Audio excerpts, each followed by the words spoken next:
Hello, welcome to this video from PreludeDriver.com on how to change the timing belt in a Honda Prelude.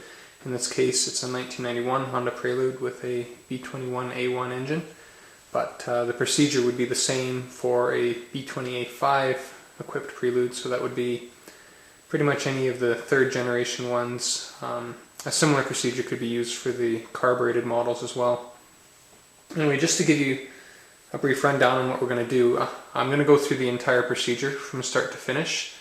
What we have already is that I have lifted the car and taken off the front wheels so that we can get access to the crankshaft pulley and underneath the car, and I've also removed the engine splash guard. Those are pretty self-explanatory things to do, so no point really showing those in the video, making it longer than it needs to be. As far as parts, for this procedure I'm actually going to do the whole thing. So when you do the timing belt, it's also a good opportunity to do the cam oil seals and also do the water pump. The water pump is a good idea to change at the same time as the timing belt, because you have to take the timing belt off to, well, not off, but loosen it anyway, to change the water pump.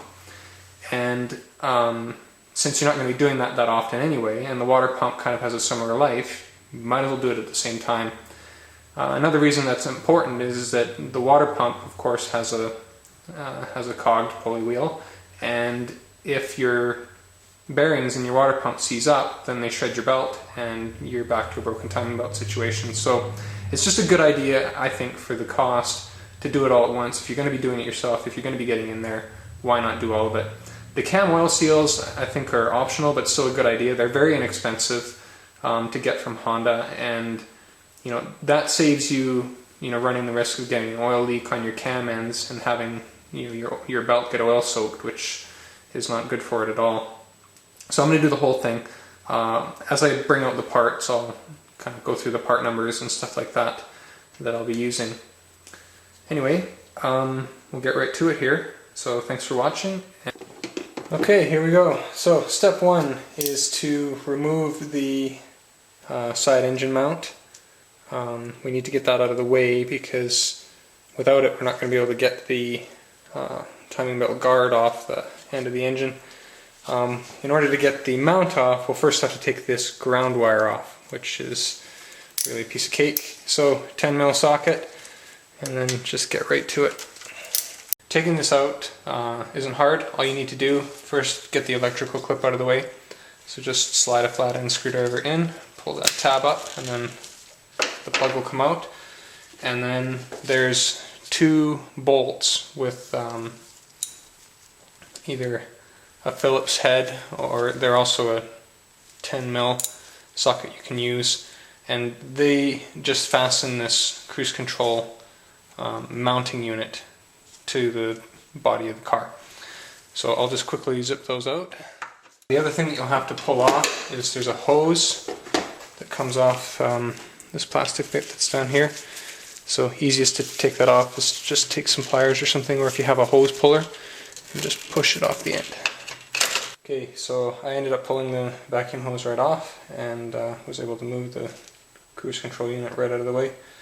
So now we can throw on our 14mm socket and get ready to work on getting this mount out.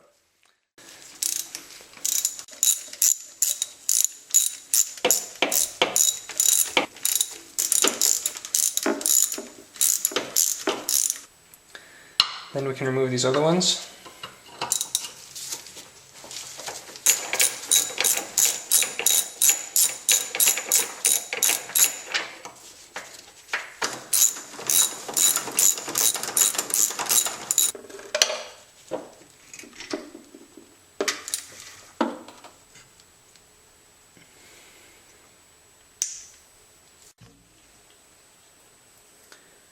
Okay, so the next thing that we need to do is that we need to get the belts off. So the power steering belt and the alternator air conditioning belt. Just get this on here. Goes to the left. And make sure that that bolt that goes through the idler pulley is already loose.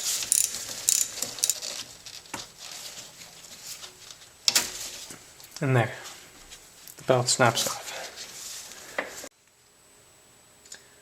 So while we're here, the next step is to get the valve cover off. But in order to do that, we know that we're going to have to get this main harness protector out of the way. And to do that, we're going to have to create some slack on this wire which goes down to the alternator. So to do that, grab these clips, pull them out.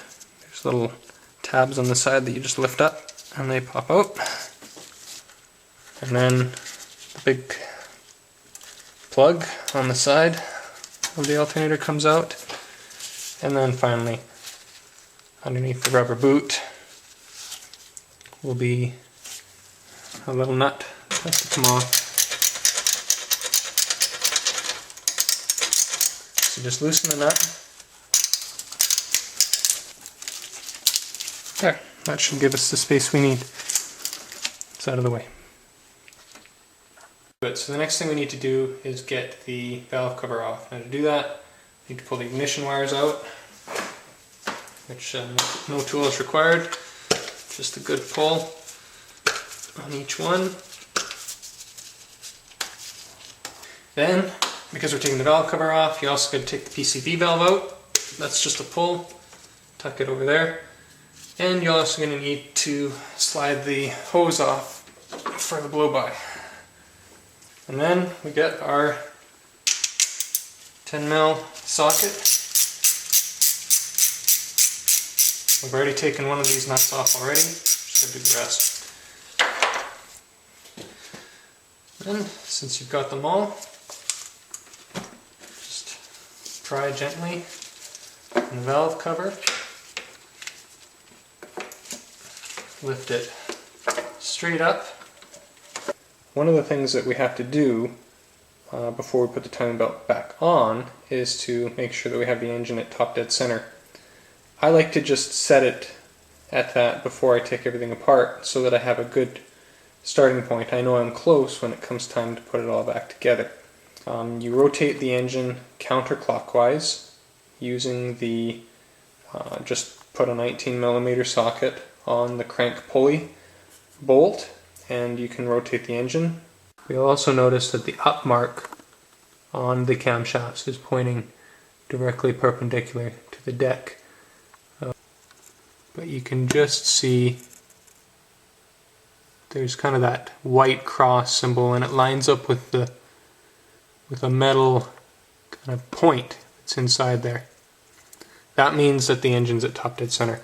And if the engine's at top dead center, we can put that pin in there and it drops right in, and that'll lock the camshaft in place. Do it on the intake side here as well. There. And that'll help us later on. Obviously we'll remember to take those out. With the power steering and the alternator belts off, the valve cover off, we're ready to get the timing belt out. And to do that, we know that we have to take the main pulley off.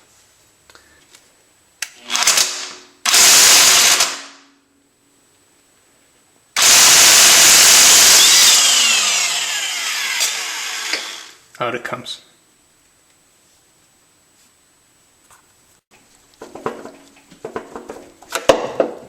And there. Main pulley is out of the way. Okay, next we just have to remove the timing belt cover. There's two parts to it. We'll start with removing the upper one, which is pretty easy. Just 10mm socket on these.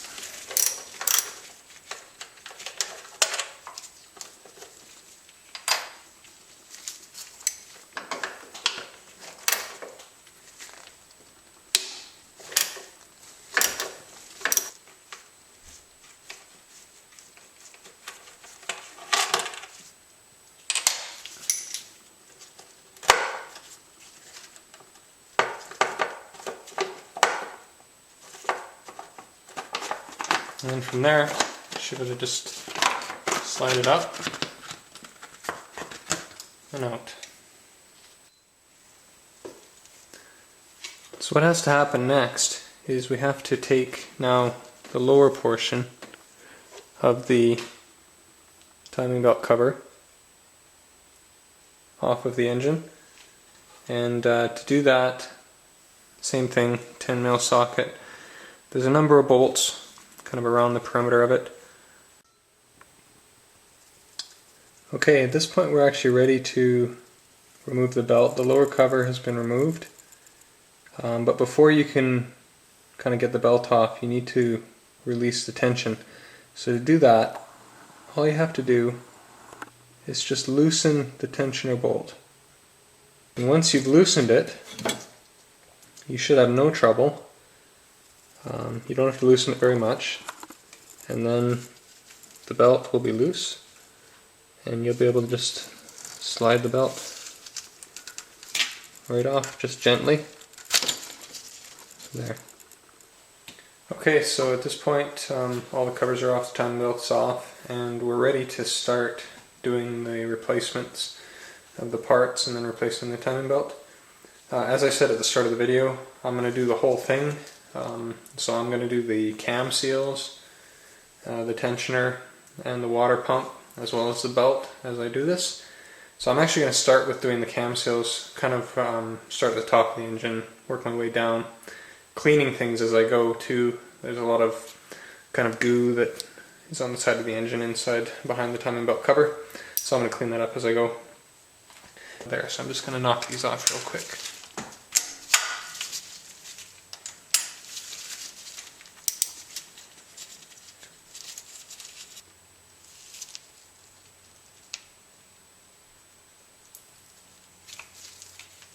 There. Okay, so we're ready to put the new cam oil seal in. So what I'm going to do to just kind of help things along, and we're doing this with clean hands obviously, is I'm going to take some Honda Moly grease. They call it Moly 77. You can get it at a Honda dealer from their part shop. And I'm going to just put a layer of Moly grease around this lip on the inside, and then just run a little bit around the end of the camshaft here as well.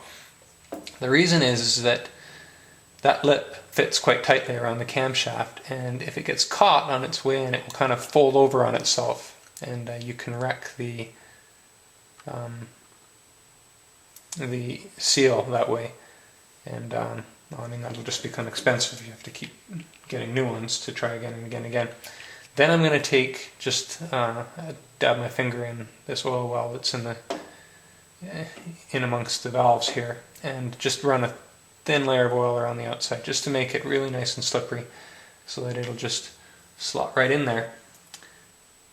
Just going to put a really thin bead around the outside of this lip.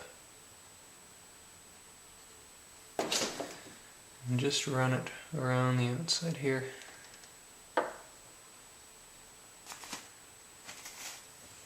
Then I'm going to take some of this engine oil that's just pooled up here and just run it around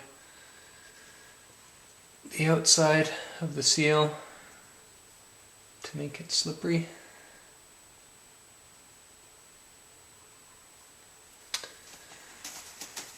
Okay, and then carefully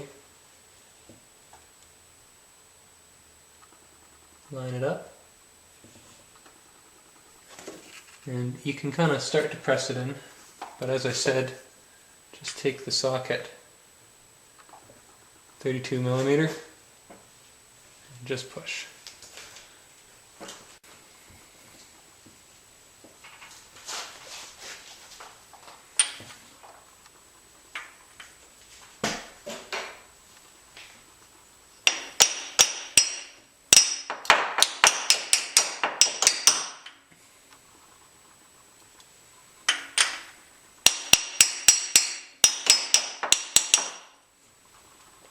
And we just try to sink it as far in as it was before.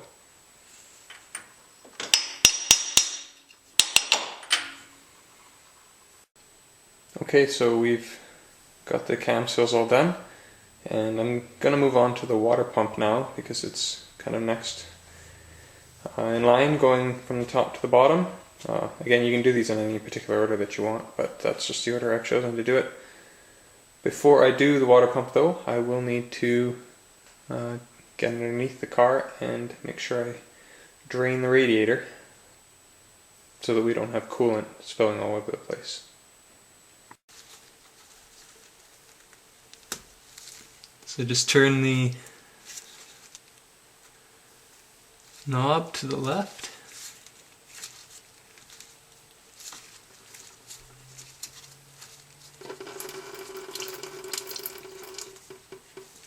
The coolant will drain. If you pop the cap off the top, it'll come out. The drain plug for the block coolant is just down in behind there. You can see my 17mm socket on it. So I'm going to pull it out and drain the fluid from the block.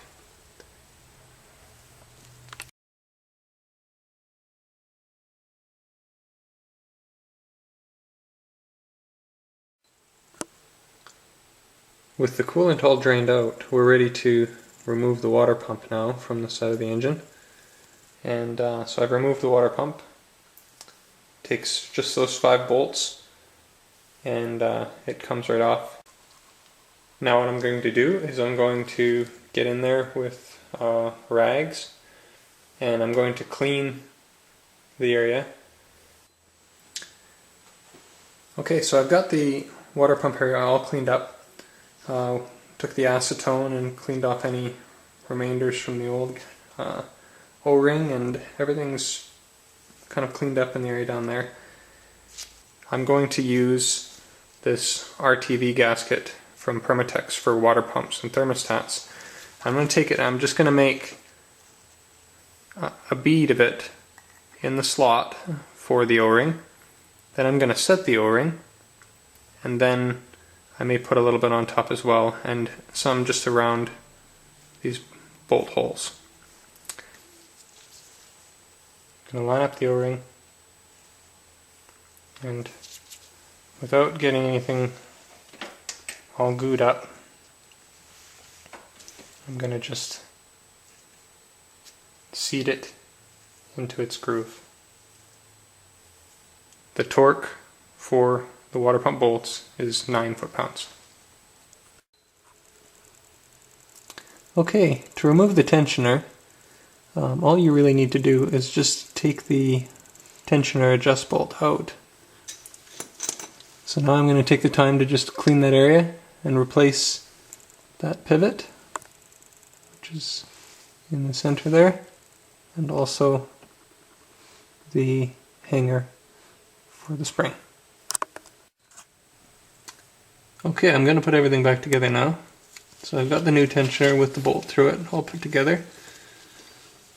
And I'm just going to line up the bolt with the hole and just thread it in just a couple threads so it'll stay put. There, I've got the spring back on the tensioner. And the adjust bolt is just finger tightened in, but still loose enough that the tensioner can swing about. So we're ready to move on. Okay, it's time to put the cam gears back on. So process is pretty simple. I've cleaned up the area around where the cam seal went, and I'm just going to place the woodruff key into its slot. Remember, we were careful not to lose that. I've cleaned up the pulley, so you line it up with the key.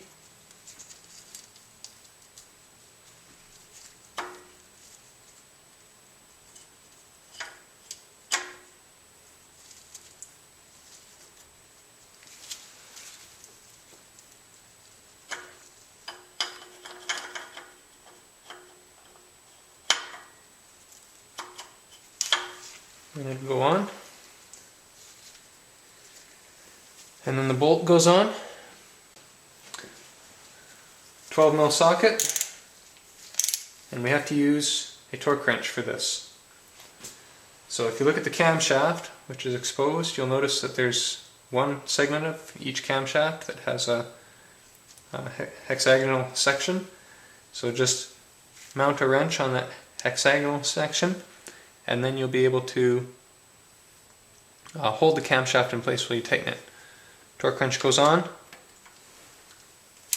27 foot-pounds. First thing to do is to use the window and just make sure that that white cross mark is still lined up with the metal pointer in the observation window. The other thing that you need to do is make sure that your camshafts are both aligned where they need to be. Alright, so finally we can put our timing belt on. So what I'm going to do is I'm going to start by just feeding it down this gap here, and then I'll swing it, get some good length in there so that you can get around just about to the point where it'll go down and over the cog on the crankshaft, and then I'm going to just slip it past the engine mount.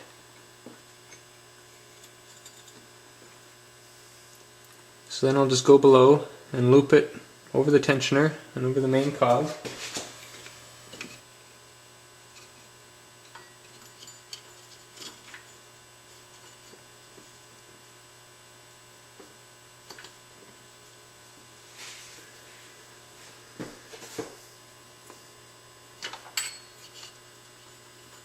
Then around the water pump.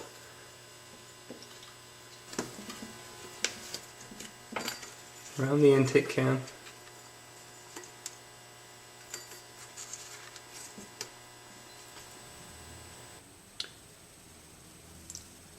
Okay, so there the belt's on. The procedure that I used was to start with the main cog after lowering the belt into the gap here, loop it over the cog on the crankshaft, then over the tension on the water pump, then over the intake cam gear, and then finally, and it'll be tight, loop it over the exhaust cam gear.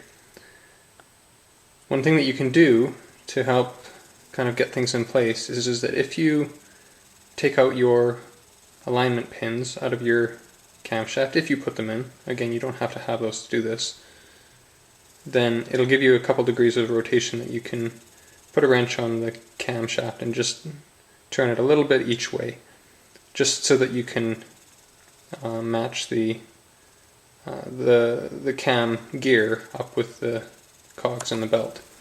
The one on the exhaust cam is visible there, and then if I go over, you can just see the one in the intake cam. And also you'll notice that the up marks are both pointed directly perpendicular to the deck of the head. And then if we go back to our hole, we can see in the observation hole that the top dead center mark is still aligned with the pointer. Okay, we're ready to set the tension on the belt because it's all aligned. Before you do this, just make sure that the cam pins that you put in have been removed. We don't need them anymore. And then all we're going to do is we're going to rotate the engine just 3 or 4 teeth on the cam gear counterclockwise.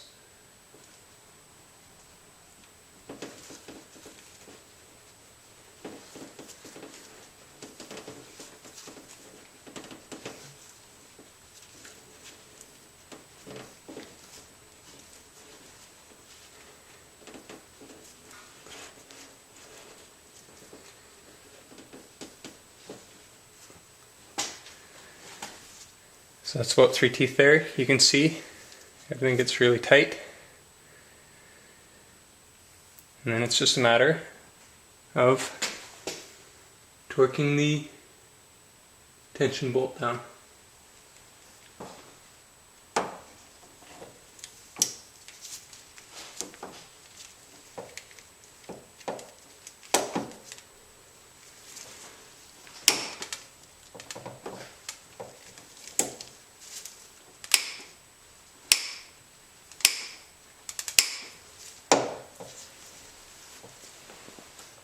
And there's our 31 foot-pounds. That's all it takes. Tension's adjusted.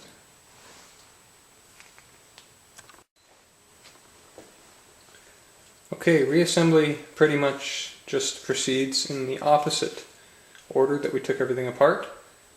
So you'll probably recall that just before we removed the belt and loosened the tensioner when we were taking everything apart, we had just taken the covers off. So now we're going to put the covers back on. So go ahead and do that now. The bolts that hold the covers on are torqued to 7 foot-pounds. Okay, the next step is to put the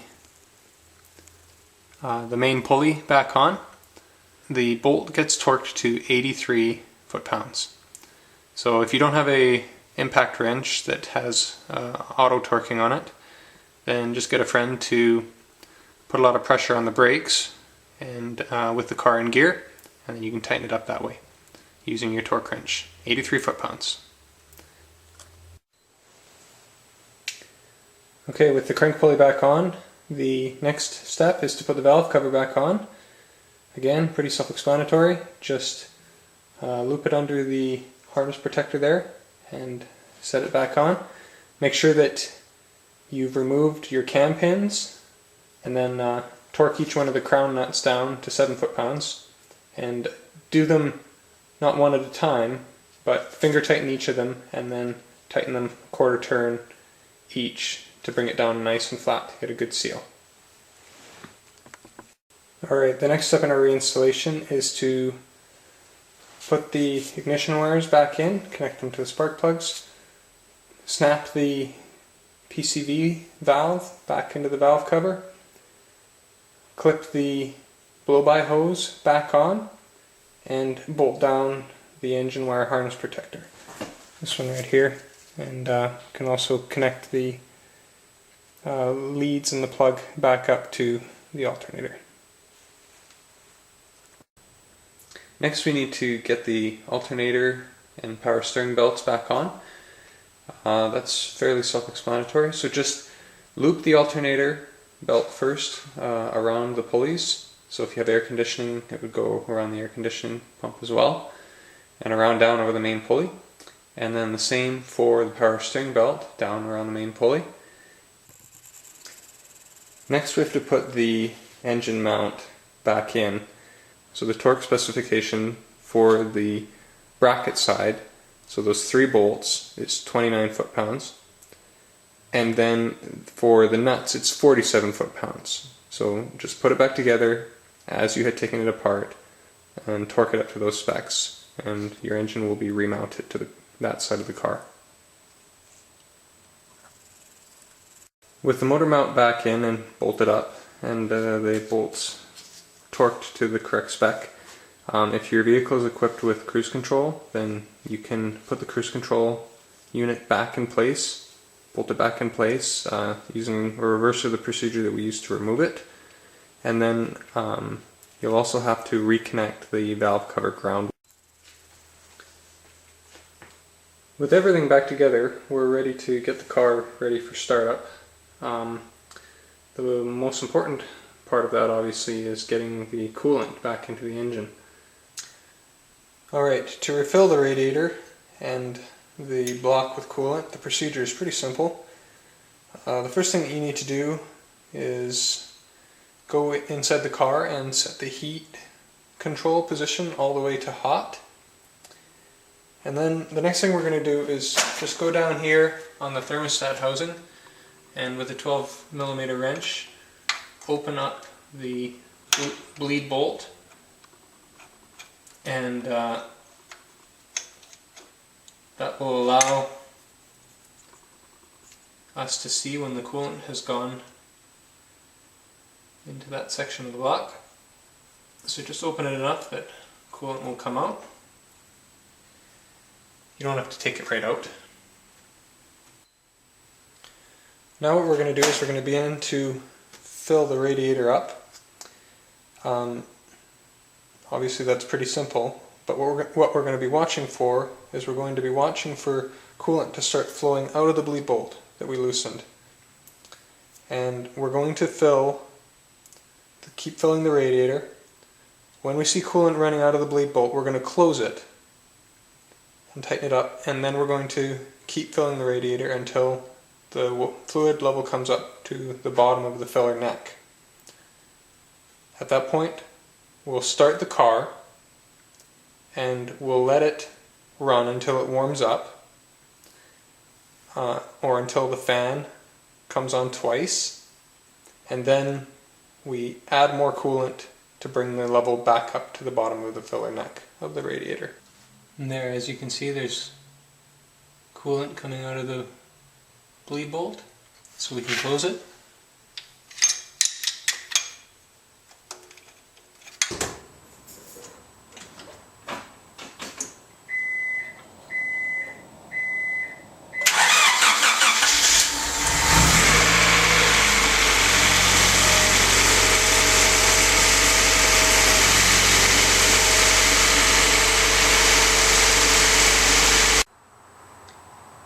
After you've run the car up till the point that it's warm, just double check that you don't need to add any more coolant to the radiator to bring it back up to the bottom of the filler neck, and then close the radiator off, and then don't forget to refill the reservoir up to the appropriate level because it was emptied during our draining, and then close that up as well and run the car again and check for any leaks.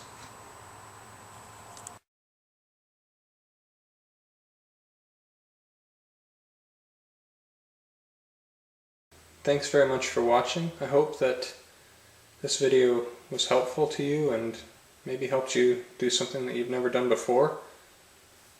I just want to mention the website www.PreludeDriver.com that produced this video. It's a great place for people of all skill levels to come and talk about Honda Preludes and how to maintain them. As a site, we're really committed to just helping people keep these great cars on the road, and so if you have any questions about this video or anything about these cars for that matter, come on over.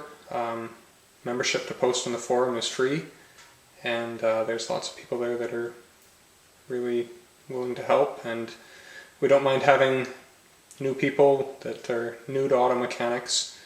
If you feel that you're a noob and want some help, don't be afraid to come by and ask us your questions. So thank you again for watching, and drive safely. And if this video has helped you a little bit, maybe it might have even saved you from taking your car into the shop.